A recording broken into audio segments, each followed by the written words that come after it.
उत्तर प्रदेश समसामयिक घटनाक्रम में एक बार फिर से आप सभी का स्वागत है। और वार्षिकांक घटनाक्रम के अंतर्गत आज हम उत्तर प्रदेश विशेष को लेकर के एक और यहाँ पर वीडियो में कई सारे नए घटनाक्रम को डिस्कस करने वाले हैं। देखा जाए तो आज के हमारे इस लेक्चर में यूपी स्पेशल को लेकर के यहाँ पर जो सारे जो टॉपिक हम यहाँ पर डिस्कस करने वाले हैं, जैसा कि आपने अगर सभी वीडियो अब तक देखे हैं तो उनको रिवीजन जरूर करते रहना है, क्योंकि यहाँ पे देखा जाए ये मंथली बेसिस आपको एक करंट अफेयर्स में कराया जा रहा है और हमने यहाँ पर इसे टारगेट किया है कि इसका मार्च 2023 तक हम यहाँ पर करंट अफेयर्स कराएंगे।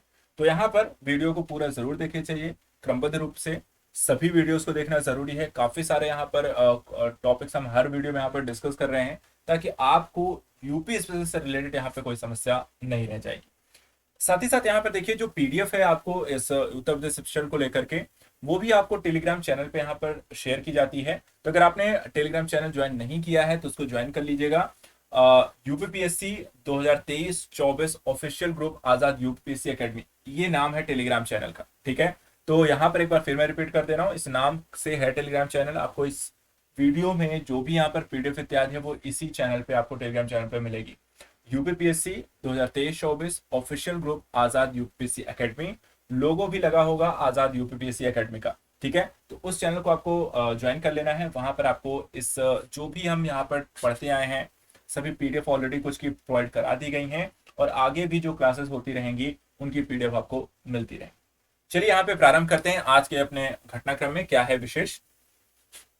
देखिए पहली यहाँ पर न्यूज है, उत्तर प्रदेश हिंदी संस्थान के वर्ष 2021 के पुरस्कार जो हैं वो यहाँ पर सम्मान घोषित किए गए। ठीक है, देखा जाए तो इसे घोषित किया गया 2 अगस्त 2022 को उत्तर प्रदेश हिंदी संस्थान के लिए।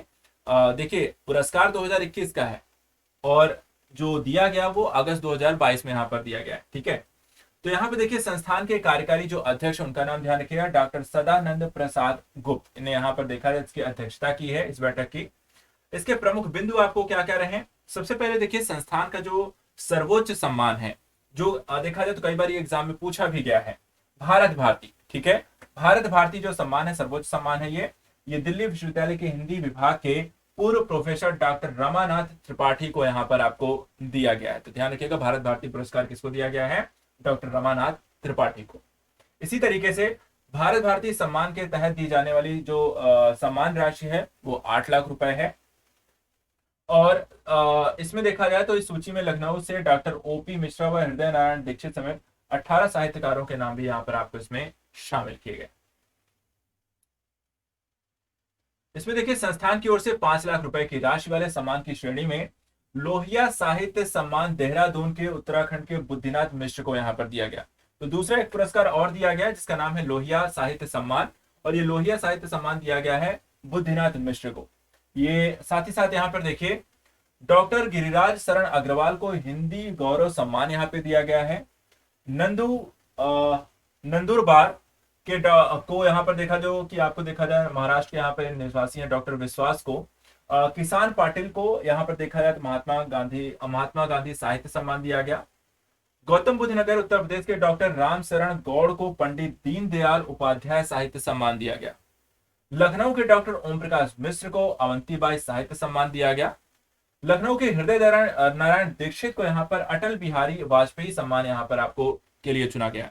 तो देखिए सारे जो पुरस्कार हैं और उनके जो साहित्यकार हैं जिनको ये दिया गया है उनके नाम यहाँ पर आपको रखने। हमने देख लिए एस भारती है, लोहित साहित्य सम्मान है, गौरव सम्मान है, साथ ही साथ महात्मा गांधी साहित्य सम्मान हो गया, इसके अलावा पंडित दीनदयाल उपाध्याय साहित्य सम्मान हो गया, अवंतीबाई साहित्य सम्मान हो गया और अटल बिहारी वाजपेयी सम्मान हो गया। तो ये यहाँ पर देखे जाए तो 5-6 यहाँ पर पुरस्कार हैं, सम्मान है जो कि और उनसे रिलेटेड जो व्यक्ति हैं, कई बार ये सूची मिलान करने को एग्जाम में क्वेश्चन आ सकते हैं, तो इसलिए सभी के नाम यहाँ पे ध्यान रखेगा। दूसरा देखा जाए तो साहित्य भूषण सम्मान के लिए यहाँ पे 5 लाख रुपए की यहाँ पर राशि दी जाती है। अगला यहाँ पे देखिए मेरठ की रूपल चौधरी ने वर्ल्ड एथलेटिक्स अंडर 20 में यहाँ पर कांस्य पदक जीता है। ठीक है, कहाँ की रहने वाली है, तो मेरठ की रहने वाली हैं। और 4 अगस्त 2022 को देखा जाए तो कोलंबिया में आयोजित वर्ल्ड एथलेटिक्स अंडर 20 चैंपियनशिप में उत्तर प्रदेश के देखा जाए तो मेरठ जिले की रूपल चौधरी ने महिलाओं की 400 मीटर दौड़ में सर्वश्रेष्ठ प्रदर्शन करते हुए 51.85 सेकंड के साथ यहाँ पर इन्होंने कांस्य पदक जीता है। तो ये ध्यान रखना है। अगला यहाँ पर अगली जो न्यूज है वो है जेवलिन थ्रो में अन्नू रानी ने जीता है कांस्य पदक। इन्होंने भी अगस्त 2022 में देखा जाए तो बर्मिंघम में चल रहे कॉमनवेल्थ गेम 2022 में मेरठ के बहादुरपुर गांव की महिला भाला फेंक खिलाड़ी अन्नू रानी ने महिलाओं की जैवलिन थ्रो में यहां पर कांस्य पदक जीता है। प्रमुख बिंदु अगर देखें तो अन्नू रानी ने अपने तीसरे प्रयास में करीब 60 मीटर की दूरी तक यहां पर ये भाला को फेंका है और उसी के माध्यम से इसी प्रयास के लिए इन्हें यहाँ पर कांस्य पदक दिया गया है। वर्ल्ड चैंपियन देखा जाए तो ऑस्ट्रेलिया की केल्से ली बार्बर ने यहाँ पे 43 मीटर के थ्रो से यहाँ पे स्वर्ण पदक जीता, जबकि उनकी हमवतन मैकेंजी लिटिल ने देखा जाए तो 64 पॉइंट मीटर के साथ यहाँ पे थ्रो के साथ देखा जाए तो रजत पदक जीता। देखिए यहाँ पे आपको ये थोड़ा सा डाटा गड़बड़ है, यहाँ पे 64.43 होगा, ठीक है, उसके साथ यहाँ पर आपको स्वर्ण पदक जीता है। चलिए अगला यहाँ पर है पानी के सैंपल की जांच में उत्तर प्रदेश देश में यहाँ पे नंबर 1 है। तो एक और डेटा, एक और रैंकिंग, एक और डेटा यहाँ पर देखिए, इसको ध्यान दीजिएगा क्या कह रहा है। देखिए हाल ही में देखा जाए तो जल शक्ति मंत्रालय की एक रिपोर्ट यहाँ पे जारी की गई है और उनका कहना है कि पानी के जो सैंपल यहाँ पर, क्योंकि पानी की देखिए गुणवत्ता यहाँ पर हमेशा जांची जाती है कि पानी कैसा है, पीने योग्य है या नहीं, अशुद्धियां तो कोई नहीं है, किस तरह की समस्याएं हैं। तो यहाँ पर उसी के संदर्भ में पानी के सैंपल की यहाँ पर जांच की गई और उत्तर प्रदेश देश में यहाँ पर देखा जाए तो पहले नंबर पे है। इसके साथ साथ उत्तर प्रदेश ने यहाँ के अलावा छत्तीसगढ़, केरल, झारखंड, उड़ीसा, मध्य प्रदेश जैसे राज्यों को पानी के सैंपल की जांच में यहाँ पर इनको पीछे छोड़ दिया है। प्रमुख बिंदु देखा जाए तो उत्तर प्रदेश के जल शक्ति मंत्री स्वतंत्र देव सिंह है, ये भी ध्यान रखिएगा, ठीक है। कौन है?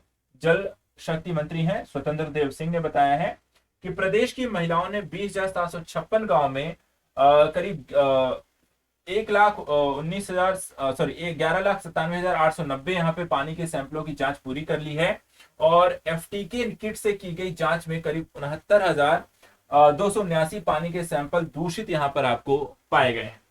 12,919 जगह पानी यहाँ पे आवश्यक कार्यवाही ऑलरेडी की जा चुकी है। तो देखा जाए तो सबसे ज्यादा यहाँ पे पानी की जांच जो की गई है, सैंपल्स की जांच जो की गई है वो यूपी में की गई है, क्योंकि इसके माध्यम से आप पानी दूषित है, अच्छा है, पीने योग्य है या कहां पर किस तरह की दिक्कतें आ रही हैं उसको ठीक करने के संदर्भ में आप आवश्यक कार्रवाई भी कर सकते हैं। क्योंकि पानी से संदर्भित दूषित पानी के पीने से देखा जाए तो कई तरीके की बीमारियां हो जाती हैं। तो आज के आपके लिए यहाँ पर आपको एक क्वेश्चन है कि दूषित जल पीने से, ठीक है, दूषित जल पीने से कौन सी बीमारी होती है, ये आपको यहाँ पर क्वेश्चन बताना है, इसका आंसर आपको देना है। अगला यहाँ पर है दीनापुर में बनेगी पानी की जांच की लैब बनने वाली है। 11 अगस्त 2022 को उत्तर प्रदेश के दीनापुर एसटीपी के यांत्रिक शाखा में पानी की जांच के लिए प्रयोगशाला बनाने हेतु देखा जाए तो डेनमार्क के यहाँ पे 7 सदस्य दलों ने यहाँ पर दीनापुर एसटीपी निरीक्षण यहाँ पर किया है और जल निगम के अधिकारियों के साथ यहाँ पर आपको चर्चा की है। प्रमुख बिंदु के दृष्टिकोण से देखा जाए तो नॉर्डिक कॉर्पोरेशन डेनमार्क के डेवलपमेंट मिनिस्टर के नेतृत्व में 7 सदस्यीय दल ने दीनापुर एसटीपी में बने 140 एमएलडी प्लांट को देखा तथा वाराणसी के सभी सीवेज ट्रीटमेंट प्लांट की यहाँ पे क्षमता की जानकारी भी ली है। इसके साथ जल निगम के अधिकारियों ने यह भी बताया कि 412 एमएलडी क्षमता से सीवेज का यहाँ पर ट्रीटमेंट होता है और योजना 2030 तक के लिए बनाई गई है। नमामि गंगे के डीजी ने बताया कि डेनमार्क के लोग नई तकनीकी के प्रयोगशाला यहाँ पे बनाएंगे और इससे सीवेज का पेयजल दोनों की यहाँ पर आपको जांच होगी। इस तरीके से देखा जाए तो दीनापुर में यहाँ पे पानी की जांच की लैब बनेगी, सीवेज ट्रीटमेंट प्लांट बनेंगे और उसके माध्यम से यहाँ पे पानी और सीवेज को यहाँ पर बेहतर बनाया जाएगा। यहाँ पे देखिए डेनमार्क आपको आता है, ठीक है, आपको ये बताना है कि डेनमार्क की जो सीमाएं हैं वो किन किन देशों के साथ लगती हैं, ये क्वेश्चन यहाँ पर आपके लिए, ठीक है। चलिए अगला यहाँ पर देखिए क्वेश्चन आता है, अगला टॉपिक है 10 खरब डॉलर की अर्थव्यवस्था का लक्ष्य हासिल करने की रणनीति, ये किसका है? तो 14 अगस्त 2022 को एमएसएमई के अपर मुख्य जो सचिव है डॉक्टर नवनीत सहगल ने बताया है कि प्रदेश की अर्थव्यवस्था करीब 10 खरब डॉलर के लक्ष्य को पूरा करने के लिए सेक्टर वाइज यहाँ पे रणनीति बनाकर काम करना शुरू किया गया है। प्रमुख बिंदु क्या क्या है इसके तहत? तो इसमें देखा जाए तो इसके तहत प्रदेश में आयात होने वाले 95 उत्पादों को चिन्हित किया गया है और इसका उत्पादन प्रदेश में ही करने की यहाँ पर योजना बनाई गई है। साथ ही मुख्यमंत्री योगी आदित्यनाथ ने हाल ही में एमएसएमई विभाग को प्रदेश के आयात होने वाले उत्पादों को चिन्हित करने के भी यहाँ पर निर्देश दिए हैं। वित्त वर्ष 2021-22 में देखा जाए तो यूपी के ड्राई पोर्ट अर्थात रेल और सड़क परिवहन से बंदरगाह तक यहाँ पर देखा जाए तो ये जुड़ेगा और 55,000 करोड़ रुपए से अधिक के करीब 95 उत्पाद आयात यहाँ पर आपको इसमें शामिल है। इसमें 10,000 करोड़ रुपए के से लेकर के 100 करोड़ रुपए तक के 48 उत्पादों को इसमें आयात किया जाएगा। तो यहां पर आपको ध्यान रखना है, उत्तर प्रदेश को 10 खरब डॉलर की यहाँ पर अर्थव्यवस्था बनाने के लक्ष्य, इसमें ओडीओपी एक प्रमुख योजना के तौर पे यहाँ पे आपको काम करेगा। तो इससे संबंधित आपको डेटा को ध्यान रखना है। इसके बाद अगला यहाँ पर देखिए, प्रदेश में आयात होने वाली जो शीर्ष 10 उत्पादों में देखा जाए जो आपको प्रोडक्ट शामिल है इस समय, इसमें इलेक्ट्रिक्स और इलेक्ट्रॉनिक्स के करीब 10,200 करोड़ रुपए के transformer, generator, mixer, grinder, semiconductor chip, processor, memories आदि इत्यादि उत्पाद में आते हैं। दूसरे स्थान पर 6,592 करोड़ रुपए के मछली का तेल, कैस्टर ऑयल, सोयाबीन का तेल और अन्य खाद्य तेल शामिल हैं। तीसरे स्थान पर देखे जाए तो 6,315 करोड़ रुपए के न्यूक्लियर रिएक्टर, बॉयलर्स और बड़े प्लांट में उपयोग होने वाली मशीनरी। चौथे स्थान पर 4,906 करोड़ रुपए के साथ प्लास्टिक पैलेट्स और पांचवें स्थान पर 2,817 करोड़ रुपए के साथ एल्यूमिनियम, आयरन, स्टील और कॉपर के उत्पाद यहाँ पर आपको शामिल हैं। तो ये प्रमुख उत्पाद हैं जो यहाँ पर आयात उत्तर प्रदेश सरकार के द्वारा यहाँ पर किए जाते हैं। इसके उत्तर प्रदेश कैबिनेट यहाँ पे जल शुल्क नियमावली 2022 को मंजूरी दे दी है। ठीक है, तो क्या है जल शुल्क नियमावली और क्या क्या इसमें प्रावधान किए गए हैं वो यहाँ पर देख लीजिए। 16 अगस्त 2022 को उत्तर प्रदेश कैबिनेट ने जल शुल्क नियमावली 2022 को यहाँ पे मंजूरी दी है और इसके तहत अब विकास प्राधिकरणों की योजनाओं, भवन निर्माण के लिए नक्शा पास करने के लिए करीब 50 रुपए प्रति वर्ग मीटर की दर से जल को शुल्क आपको देना होगा। ठीक है, तो किन क्षेत्रों के संदर्भ में यहाँ पर ये जारी किया गया है, देखिए 50 रुपए प्रति वर्ग मीटर की दर से यहाँ पर आपको जारी किया गया है, ये आपको जल शुल्क आपको देना पड़ेगा। ठीक है, और किस संदर्भ में, विकास प्राधिकरणों की योजनाओं और भवन निर्माण के संदर्भ से ये लागू होगा। नियमावली के मुताबिक लेआउट प्लान के मामलों में जल शुल्क भूमि के कुल क्षेत्रफल के हिसाब से लिया जाएगा। बहुमंजिला जो भवन निर्माण पर सभी तलों पर बेसमेंट को शामिल करते हुए कुल क्षेत्रफल के आधार पर इसे वसूला जाएगा। यह वाराणसी और लखनऊ वाले क्षेत्रों में इसे लागू किए जाने की बात की गई है। मौजूदा निर्मित क्षेत्र से अतिरिक्त निर्माण करने पर जल शुल्क देना होगा और साथ ही जल शुल्क की दरों को हर साल 1 अप्रैल से आयकर विभाग के कॉस्ट इन्फ्लेशन इंडेक्स के आधार पर पुनरीक्षित भी किया जाएगा, अर्थात यहाँ पे हर साल इसे बढ़ाया भी जा सकता है। तो ये प्लान देखा जाए तो आपको जो शुल्क आपको देना है पानी के संदर्भ से भी आपको शुल्क देना पड़ेगा। जिस तरीके से आप बिजली का यूज करते हैं और उस हिसाब से आपको शुल्क अदा करना पड़ता है, ठीक उसी तरीके से अब आप पानी जितना यूज करेंगे उसके लिए भी आपको शुल्क देना पड़ेगा। तो ये यहाँ पर आपको एक नया सिस्टम लेकर डेवलप किया जा रहा है क्योंकि पानी के उससे बर्बादी को रोकना है और ज्यादा से ज्यादा यहाँ पर देखा जाए तो इसको संरक्षित करने के प्रयासों को बढ़ावा देना है। अगर देखिए लखनऊ में शुरू होगी देश की पहली नाइट सफारी, तो लखनऊ में देखिए देश की पहली नाइट सफारी यहाँ पे शुरू होने जा रही है। ये एक इंपॉर्टेंट एस्पेक्ट रखता है, तो ध्यान दीजिएगा नाइट सफारी होती क्या है ये भी थोड़ा समझेंगे। 16 अगस्त 2022 को मुख्यमंत्री आदित्यनाथ की अध्यक्षता में यहाँ पर कैबिनेट ने राजधानी लखनऊ में देश की पहली नाइट सफारी को यहाँ पर मंजूरी दे दी है। देखा जाए तो पर्यटन और संस्कृति जो मंत्री हैं हमारे जयवीर सिंह ने बताया है कि ये सिंगापुर की तर्ज पर ऐसा यहाँ पर लखनऊ में एक नाइट सफारी यहाँ पर बनाए जाने का बात कही गई है। और देखा जाए इसका जो क्षेत्रफल है 2027.46 हेक्टेयर क्षेत्रफल में फैले कुकरेल वन क्षेत्र में 350 एकड़ में नाइट सफारी यहाँ पर विकसित की जाएगी। तो ये भी ध्यान रखिएगा किस क्षेत्र में, कुकरेल वन क्षेत्र में से विकसित किया जाएगा। और 150 एकड़ में प्राणी उद्यान भी यहाँ पर आपको बनाया जाएगा। यह नाइट सफारी बिल्कुल सिंगापुर की तर्ज पर विकसित होगी जहां टाइगर, तेंदुआ, भालू के लिए अलग अलग सफारी यहाँ पर आपको बनाई जाएंगी। देखा जाए तो लखनऊ के ऐतिहासिक नवाब वाजिद अली शाह प्राणी उद्यान को वर्तमान जगह से हटाकर नाइट सफारी में यहाँ पर शिफ्ट किया जाएगा और कुकरेल नदी की खूबसूरत रिवर फ्रंट के रूप में इसे विकसित किया जाएगा। नाइट सफारी में यहाँ पे टॉय ट्रेन भी यहाँ पर आपको चलाई जाएगी। गौरतलब है कि देश की यह पहली नाइट सफारी होगी और वर्तमान में देश के यहाँ पर देखा है 18 ओपन डे सफारी है लेकिन एक भी आपको नाइट सफारी नहीं है। यह व्याख्या केंद्र बटरफ्लाई इंटरप्रिटेशन सेंटर की भी यहाँ पर इसे बनाया जाएगा और इसके अलावा 75 एकड़ में तेंदुआ सफारी, 60 एकड़ में भालू सफारी और 75 एकड़ में टाइगर सफारी यहाँ पर बनाने की भी योजना है। तो ये सारी चीजें यहाँ पे लखनऊ के कुकरेल वन में यहाँ पर आपको बनाई जाएंगी। काफी सारे फैक्चुअल डेटा हैं, ध्यान दीजिएगा, रिवीजन जरूर करिएगा। अगला है उत्तर प्रदेश इको टूरिज्म विकास बोर्ड को गठन को कैबिनेट ने यहाँ पर आपको मंजूरी दे दी है। 16 अगस्त 2022 को देखा जाए तो मुख्यमंत्री योगी आदित्यनाथ की अध्यक्षता में उत्तर प्रदेश की कैबिनेट की बैठक में राज्य के वन्य अभ्यारण्यों के बाहर अनुमेय क्षेत्र में पर्यटन अवसंरचना सुविधाओं के विकास एवं प्रबंधन के लिए उत्तर प्रदेश इको टूरिज्म विकास बोर्ड के गठन के प्रस्ताव को मंजूरी दी गई है।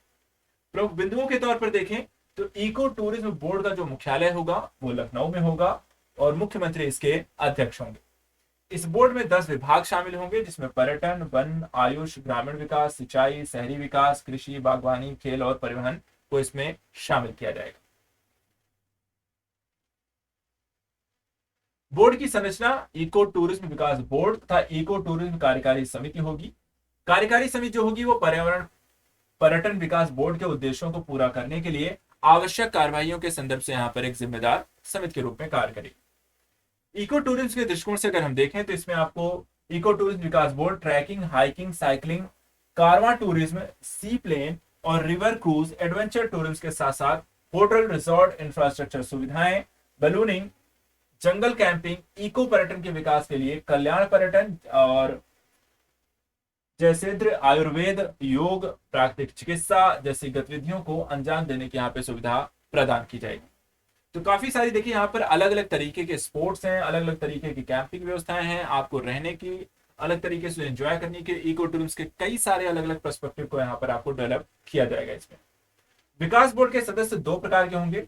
इसमें एक शासकीय होंगे जो पदेन सदस्य के रूप में काम करेंगे एवं विशेष आमंत्रित सदस्य भी यहाँ पर आपको होंगे।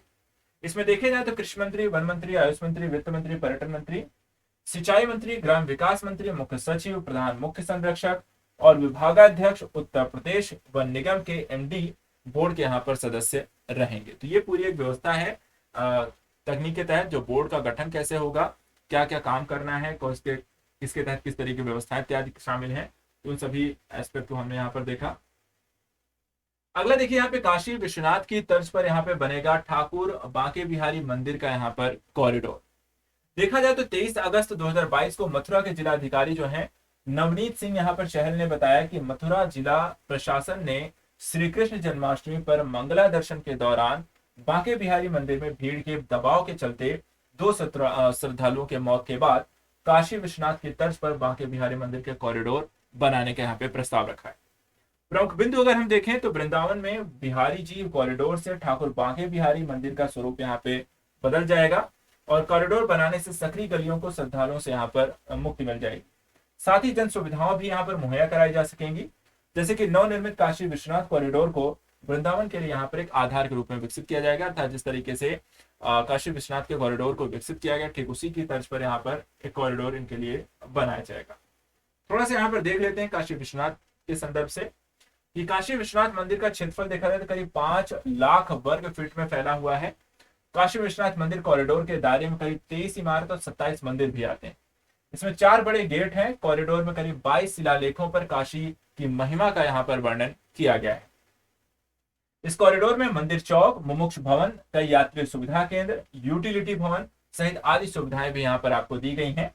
1780 में महारानी अहिल्याबाई होलकर के बाद काशी मंदिर को भव्यता कॉरिडोर के माध्यम से यहाँ पर दी गई थी। इसके अलावा दक्षिण भारत में स्थित रामेश्वरम मंदिर का कॉरिडोर सबसे बड़ा है जो करीब 400 फीट लंबा है। 12 ज्योतिर्लिंगों में शामिल रामेश्वरम के लिए बने कॉरिडोर की खूबसूरती वास्तुकला का अद्भुत नमूना है और कॉरिडोर की करीब चौड़ाई 197 मीटर तक है। तो यहाँ पर देखिए कॉरिडोर जो होते हैं एक रास्ता है जो आने जाने के मार्ग के तौर पर इसे देखा जाता है, गलियारे के तौर पर आप इसे कह सकते हैं। ठीक है, अगला है उत्तर प्रदेश 2021 में उत्तर प्रदेश में सांप्रदायिक हिंसा का सिर्फ एक मामला यहाँ पर एनसीआरबी रिपोर्ट में देखने को मिला है। हाल ही में देखा जाए तो जारी नेशनल क्राइम रिपोर्ट ब्यूरो ने 2021 के क्राइम आंकड़ों के अनुसार पूरे देश में सांप्रदायिक हिंसा के 378 मामले यहाँ पर दर्ज किए गए और उसमें उत्तर प्रदेश में सिर्फ एक मामला यहाँ पर दर्ज किया गया है। नेशनल क्राइम रिपोर्ट ब्यूरो के आंकड़ों के अनुसार देश में सांप्रदायिक हिंसा के दृष्टिकोण से 378 मामलों में महाराष्ट्र में सर्वाधिक करीब 100 दर्ज किए गए हैं ऐसे आंकड़े। झारखंड में 77, बिहार में 51, हरियाणा में 40 मामले यहाँ पर दर्ज हैं। वहीं इस मामले में राजस्थान 5वें नंबर पर आता है। नेशनल क्राइम रिपोर्ट ब्यूरो के में यह भी यहाँ पर खुलासा किया गया है कि महिलाओं और बच्चों के खिलाफ हुए अपराधों में राज्य पहले से काफी यहाँ पर कमी आई है और देश की तुलना में साइबर क्राइम की घटनाओं में भी प्रदेश में यहाँ पर देखने में कमी आई है। साथ ही इस रिपोर्ट में यह भी कहा गया है कि देश में सबसे अधिक आबादी वाला राज्य होने के बावजूद उत्तर प्रदेश 16,838 मामलों में बच्चों के खिलाफ होने वाले अपराध में यहाँ पर देखा जाए तो 28वें स्थान पर है। फिरौती के लिए अपहरण में 50 मामलों के साथ 36वें स्थान पर है और पॉक्सो एक्ट के मामले में 6.3 क्राइम रेट के साथ यहाँ पर 21वें स्थान पर है। रिपोर्ट के अनुसार राज्य में बलात्कार और हत्या जैसे गंभीर अपराधों में गिरावट की प्रवृत्ति यहाँ पर जारी है। महिलाओं के विरुद्ध अपराध में प्रदेश देश में यहाँ पर 16वें स्थान पर है। दुराचार के 2,845 मुकदमों के साथ राज्य यहाँ पे 23वें स्थान पे है और हत्या में देखा जाए तो यहाँ पे 24वें स्थान पे आता है। तो ये उत्तर प्रदेश संबंधित यहाँ पे क्राइम जो रिपोर्ट एनआरसीबी की जो डेटा है उससे रिलेटेड यहाँ पर यूपी स्पेशल रिपोर्ट यहाँ पर डेटा बताया गया है, ये आप इसको देख लीजिएगा। अगला देखिए, काशी की तरह ही यहाँ पर प्रयाग में चलेंगे क्रूज, संगर पर बनेगा हेलीपोर्ट। ठीक है, तो 25 अगस्त 2022 को प्रदेश के पर्यटन एवं संस्कृति जो मंत्री हैं प्रयागराज मंडल के प्रभारी मंत्री जयवीर सिंह ने पत्रकारों को इस संदर्भ में यहाँ पे जानकारी दी है कि महाकुंभ के पूर्व की प्रयागराज में महाकुंभ के पूर्व ही वाराणसी की तर्ज पर क्रूज की सेवाएं और जलमार्ग से यहाँ पर यातायात परिवहन शुरू हो जाएगा। साथ ही ये भी बताया गया कुंभ से पहले संगम पर जो हेलीपोर्ट यहाँ पर आपको एक बनाया जाएगा और उसके जरिए प्रयागराज से जल परिवहन भी यहाँ पर आपको शुरू किया जाएगा। गंगा एक्सप्रेसवे जो है वो दिल्ली सहित अन्य जिलों से प्रयागराज की पहुंच को और भी सुगम यहाँ पे बनाएगा और राज्य सरकार की योजना है कि प्रयागराज से वाराणसी तक क्रूज परिवहन प्रारंभ करने की भी है। गौरतलब है कि प्रदेश में अवस्थित पौराणिक शहर वाराणसी में पहले से आपको एक क्रूज सिस्टम यहाँ पर आपको लागू है, प्रारंभ हो चुका है। अब वैसी को यहाँ हम प्रयागराज तक यहाँ पे जोड़ने की बात चल रही है। इसके अलावा देखा जाए तो राष्ट्रीय जलमार्ग संख्या 1 जो प्रयागराज से हल्दिया तक यहाँ पर जाता है, भविष्य में मालवाहन के अतिरिक्त यहाँ से जलमार्ग का प्रयोग आमजन के परिवहन के लिए भी किया जा सकता है। मंत्री जयवीर सिंह ने यह भी बताया कि रेलवे के द्वारा निष्प्रयोज्य घोषित किए जा चुके करजन ब्रिज को धरोहर के रूप में पर्यटकों के लिए विकसित किया जाएगा।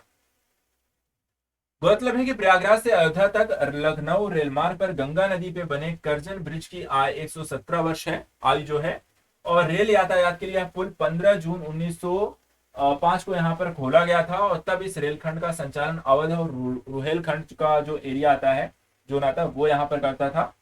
इस पुल को सड़क यातायात 20 दिसंबर 1905 को शुरू किया गया और 1998 में इस पुल को सड़क और रेल यातायात के संदर्भ से यहाँ पे बंद कर दिया गया। चलिए अगली यहाँ पर एक और न्यूज है, यमुना किनारे बनेंगे हाइब्रिड एनयूटी मोड पर आधारित सीवेज ट्रीटमेंट प्लांट। ठीक है, तो ये यमुना नदी पर गिर रहे बड़े नालों के कारण जो बढ़ता हुआ प्रदूषण है, जो यमुना नदी को आप देखते होंगे काफी ज्यादा प्रदूषित है, तो वहां पर उत्तर प्रदेश सरकार ने हाइब्रिड एन्युटी मोड आधारित यहाँ पर सीवेज ट्रीटमेंट प्लांट बनाने की यहाँ पर आपको घोषणा की है। देखा जाए तो इसमें 583 करोड़ रुपए की लागत से यमुना नदी के किनारे सीवेज ट्रीटमेंट प्लांट यहाँ पर बनाए जाएंगे जो यमुना में गिर रहे 6 MLD सीवर का ट्रीटमेंट यानी कि शोधन करें। इस संबंध में दिल्ली में NMCG, उत्तर प्रदेश जल निगम और विश्व राज्य यहाँ पर एनवायरमेंट प्राइवेट लिमिटेड के बीच MOU अर्थात एक समझौता ज्ञापन पर हस्ताक्षर हुए हैं और साथ ही करार पर जल निगम के अधीक्षण अभियंता राजकुमार शर्मा, विश्वराज एनवायरमेंट के सत्यजीत राउत और NMCG project director Vinod Kumar ने यहाँ पर आपको हस्ताक्षर भी कर दिए। देखिए यमुना के नाले का जो पानी के कारण आपको देखा जाए तो यहाँ पर एक दलदल आपको डेवलप हो चुका है और इस दलदल के कारण यहाँ पर देखा जाए तो आगरा में ताजमहल पर गोल्डी कायरोनोमस कीड़ों का यहाँ पर आपको हमला हो रहा है। बीते 4 साल से ताजमहल पर देखा जाए तो कीड़ों का हमला आपको पिछले 4 सालों में बढ़ा है और सुप्रीम कोर्ट और नेशनल ग्रीन ट्रिब्यूनल्स के स्वतः संज्ञान लेने के बाद भी यमुना नदी में सीवर का पानी गिराना बंद नहीं किया गया है। राष्ट्रीय स्वच्छ गंगा मिशन के महानिदेशक जी अशोक कुमार ने बताया है कि नए सीवेज ट्रीटमेंट प्लांट के निर्माण से यमुना में बिना ट्रीटमेंट के सीवर का जो गिरता स्तर है, जो पानी का जो सीवर है वो आपको गिरना बंद हो जाएगा। मुख्यमंत्री योगी आदित्यनाथ ने सीवर की समस्याओं के समाधान के लिए 3 नए STP निर्माण के साथ interception diversion structure INT networking बिछाने और 15 साल के लिए यहाँ पर ऑपरेशन एंड मेंटेनेंस की यहाँ पर आपको सिफारिश भी की है।